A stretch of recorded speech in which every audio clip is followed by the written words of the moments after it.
Kenapa Tuhan ente dilahirkan? Dul, semua yang tidak melahirkan dan tidak dilahirkan itu adalah benda mati. Contohnya batu. Batu tidak melahirkan dan tidak dilahirkan.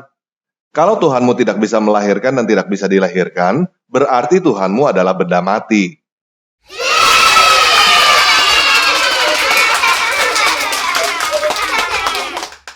Tanpa Ragi ditanya kenapa Tuhannya dilahirkan. Dia menjawab semua yang tidak melahirkan dan tidak dilahirkan itu benda mati. Tanpa Ragi mencontohkan batu, batu tidak dilahirkan dan melahirkan. Katanya kalau Tuhan tidak bisa melahirkan dan tidak bisa dilahirkan, berarti Tuhan itu benda mati. Karena Yahweh Bapanya Yesus tidak bisa melahirkan dan tidak bisa dilahirkan, maka Yahweh adalah benda mati. Itulah sebabnya, Yahweh dalam Bible disebut gunung batu. Tuhan hidup, terpujilah gunung batuku, dan ditinggikanlah kiranya Yahweh gunung batu keselamatanku. 2 Samuel pasal 22 ayat 47.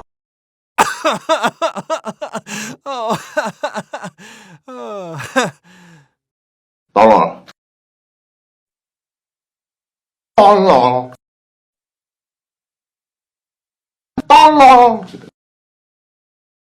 Yesus dan ibunya masih makan, jadi mereka bukan Tuhan. Semua orang yang sudah meninggal sudah tidak makan, Dul. Nanti kalau kamu sudah meninggal juga kamu sudah tidak makan. Karena semua yang tidak bisa makan adalah benda mati.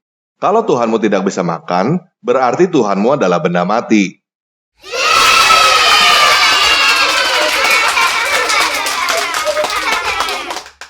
Pernah tidak Yahweh dalam Bible disebut makan dan minum?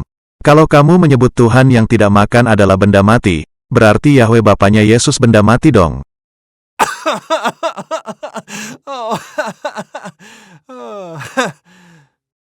Pokoknya Tuhan itu tidak seperti makhluk. Kalau makhluk bisa melihat, berarti Tuhanmu buta, tidak bisa melihat.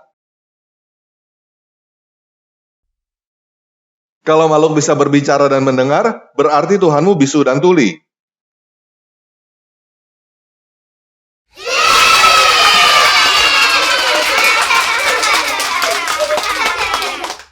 Al-Quran menyatakan Allah berbeda dengan makhluknya. Bukan berarti kalau makhluk bisa berbicara, melihat dan mendengar, Allah tidak dapat berbicara, melihat dan mendengar. Allah bisa berbicara, melihat dan mendengar, sebagaimana disifatkan juga oleh Al-Quran, tetapi berbicaranya Allah, melihat dan mendengarnya, tidak sama dengan berbicara, melihat dan mendengarnya makhluk. Saya kasih contoh, nggak usah jauh-jauh membandingkan Allah dengan makhluknya, kamu sama monyet saja. Begini, tanpa Ragi dan monyet sama-sama punya wajah. Apakah karena sama-sama punya wajah, bisa kita bilang wajah tanpa Ragi dan wajah monyet adalah sama? Tentu tidak, bukan, nyet.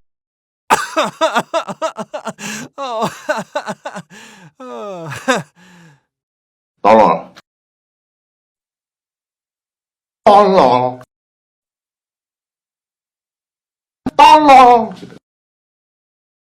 Tuhan aneh bisa menciptakan segalanya. Lagian, makhluk juga bisa menciptakan. Tuh, sekarang manusia sudah menciptakan dunia maya.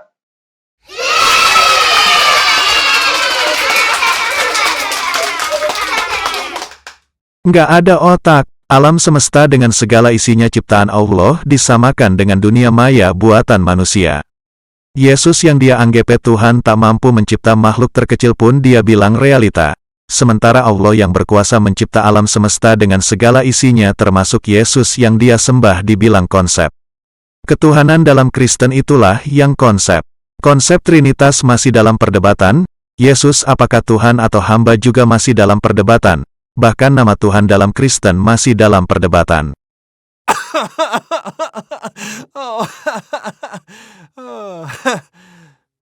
Tolong.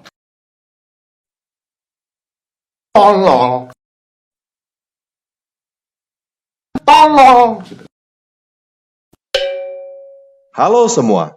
Yuk kita baca Al-Quran surah 53 ayat 19-22. Jadi, Allah tidak mau punya anak karena Allah merasa konsepnya tidak adil. Masa Allah punya 3 anak, 3-tiganya perempuan semua? sedangkan kamu punya anak laki-laki. Nggak adil dong. Nah, jadi buat teman-teman muslim yang nonton, bikin konsep Tuhannya yang adil dong, biar Allah punya anak. Kasian kan Tuhanmu jadi mandul nggak punya anak, karena konsep yang kamu buat nggak adil. Oke? Selamat mengkonsep Tuhan ya, buat teman-teman yang muslim.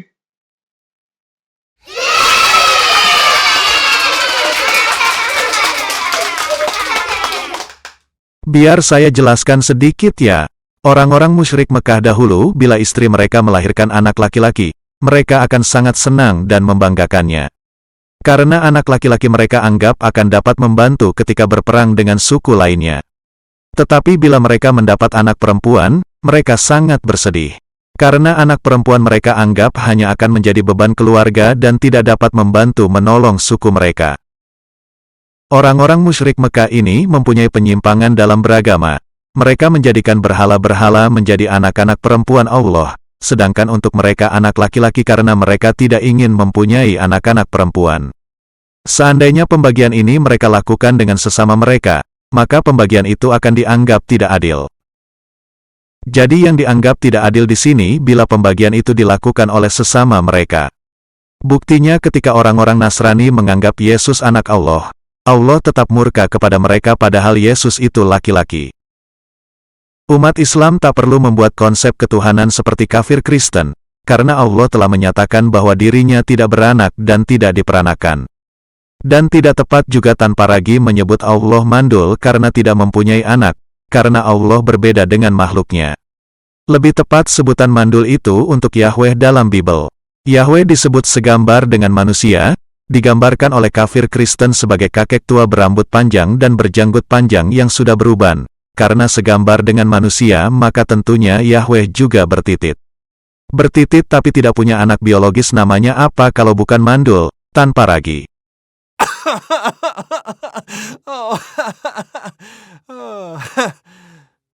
Tolong. Tolong. Tolong.